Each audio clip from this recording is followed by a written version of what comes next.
एक ने हमसे कल कहा कि हमें धर्म की नहीं रोजगार की जरूरत है। अरे भाई, अफगानिस्तान से हिंदू और सिख भाग के आ रहे हैं, अपने करोड़ों का रोजगार छोड़ के आ रहे हैं। क्यों?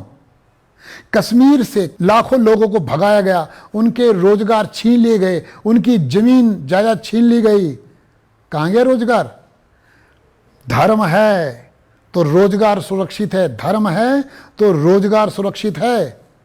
देखा नहीं, कोई भी धर्म का मजाक उड़ा लेता है, स्वतंत्र है धर्म का मजाक उड़ा लेते हैं। मजहब का किसी ने मजाक उड़ाने की हिम्मत की? क्योंकि इसमें हमारी कमजोरी है। धर्म का कोई मजाक उड़ाता है, हम चुपचाप रहते हैं, हम कहते हैं नहीं कोई बात नहीं, कुछ नहीं हो गया। अगर धर्म है तभी रोजगार सुरक्षित है, नहीं तो रोजगार सुरक्षित नहीं है। चोटी का मजाक बन जाएगा, हम चुपचाप रहेंगे। चोटी का मजाक चलेगा, टीवी में सीरियल चलता है एक, चोटी का मजाक उड़ाएंगे। बच्चा यादव चोटी का मजाक उड़ाएंगे। कभी किसी ने दाढ़ी का मजाक उड़ाया? हिम्मत की किसी ने? गोल टोपी का मजाक उड़ाने की किसी ने हिम्मत की? तो इसका विरोध करने का तो हमारे अंदर एक भावना तो होनी चाहिए। किसी मजहब का अपमान करना पाप है, हम किसी मजहब का अपमान नहीं करेंगे, लेकिन धर्म का अपमान भी तो नहीं सहना चाहिए हमें। हम मजहब का अपमान नहीं करते, धर्म का अपमान भी तो नहीं सहना चाहिए हमें, या धर्म का अपमान सहते रहे हम। देखा होगा अभी कुछ दिन पहले लोनी में बदनाम करने के लिए, धर्म को बदनाम करने के लिए क्या कहा कि गुजरों ने एक मौलवी की दाढ़ी काट दी और उसे जय श्री राम कहने के लिए मजबूर किया और उसे पीटा। और जब बात खुली, क्या बात खुली, क्या बात निकली?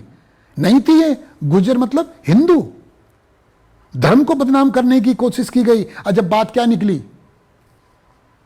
इसी तरह अभी कुछ दिन पहले एक कोई काजमी आजमी है, एक कोई काजमी है, पता नहीं आजमी कौन है ये, उसने कहा जी वो पैर छूकर जाटों ने माफी मांगी, जाटों ने माफी मांगी पैर छूकर। अरे हम हिंदुओं का संस्कार है, अपने से बड़े उम्र के जो भी हमें मिलता है, जो बड़ा उम्र का, हमसे बड़ी उम्र का है, उसके चरण छूते हैं। हमारी परंपरा है, धर्म में परंपरा दी गई है, धर्म में संस्कार दिए गए हैं। मजहब में नहीं है ये किसी बड़ी उम्र का पैर, बड़ी उम्र वाले मनुष्य का पैर छुओ। अरे हमारे किसी ने पैर छू लिए बड़ी उम्र का देखकर, तो ये सम्मान देना है या माफी मांगना है? ये क्या है? ये अपमान करना नहीं है। जाट मतलब हिंदू, हिंदू घुमा फिरा के हिंदू। अगर हम लोग ना जाति में ना बटे होते तो लोनी में जो दंगा कराना चाहता था ना, वो उसको उम्र कैद की सजा होनी चाहिए थी, उम्र कैद की। और ये आजमी को नाक रगड़ के क्षमा मांगनी चाहिए थी, नाक रगड़ के। लेकिन हम जाति में बटे हुए हैं। गुजरों को कोई बदनाम कर रहा तो गुजरों का मामला, जाटों को कोई अपमान कर रहा जाटों का मामला, कश्मीर से भगा दिए गए नुका कश्मीरी पंडितों का मामला। ये अगर धर्म यहां कमजोर पड़ा, हिंदुस्तान में धर्म कमजोर पड़ा, ये सीरिया बन जाएगा, सीरिया, ये अफगानिस्तान बन जाएगा। धर्म अहिंसा सिखाता है, हिंसा से दूरी बनाता है, हिंसा से दूर रखता है धर्म। अगर धर्म यहां कमजोर पड़ा तो यहां रोजगार भी गया।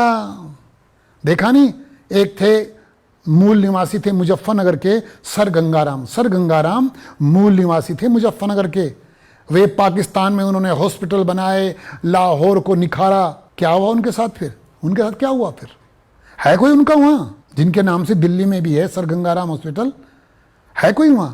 अरे हमारे हॉस्पिटल भी तभी हैं जब धर्म है, हमारा रोजगार भी तभी सुरक्षित है जब धर्म है। नहीं तो अफगानिस्तान से क्यों भागना पड़ रहा है? करोड़ों का रोजगार छोड़कर। कश्मीर से क्यों भागे? करोड़ों की संपत्ति छोड़कर क्यों भागे हम? हमारे नेता गोल टोपी पहन लेंगे, लेकिन अपनी पार्टी के मुस्लिम नेता को तिलक लगाने के लिए नहीं कह सकते, हिम्मत नहीं है। वो कह दें अपनी पार्टी के मुस्लिम नेता को, जिसको पालते हैं, पोसते हैं, बड़ी ऊंचाई तक पहुंचाते हैं, कि उनको कह दें तिलक लगा लो, अपने आप गोल टोपी पहन लेंगे। अरे गोल टोपी उनको मुबारक, हमारे लिए टीका सौभाग्यवान हो। लेकिन ये तभी हो पाएगा जब हम जाति रीति एकजुट होंगे, धर्म पर हम गर्व करेंगे, हम धर्म पे गर्व करें, हम धर्म पे गर्व करें, वे मजहब पे गर्व करें। उनका अधिकार है मजहब पे गर्व करने का, हमारा अधिकार है धर्म पे गर्व करने का। गर्व तो करें। अगर हम गर्व नहीं करेंगे, बेड़ा गर्क हो जाएगा हमारा, हमारे देश का, हमारे आने वाली पीढ़ी का। अगर हम इसी तरह से धर्म के प्रति लापरवाह रहे इसलिए मैं कहता हूं धर्म को, मैं तो धर्म की मजाक उड़ाने की किसी की हिम्मत ना हो, ऐसा हमारे अंदर भाव होना चाहिए। हम किसी मजहब का मजाक नहीं उड़ाते, हम किसी मजहब का मजाक उड़ाना हम पाप समझते हैं, लेकिन हमारे धर्म का जो धर्म है उसका मजाक उड़ेगा, ये बर्दाश्त मत करो। विरोध करो, लोकतांत्रिक विरोध करो, लेकिन विरोध करो,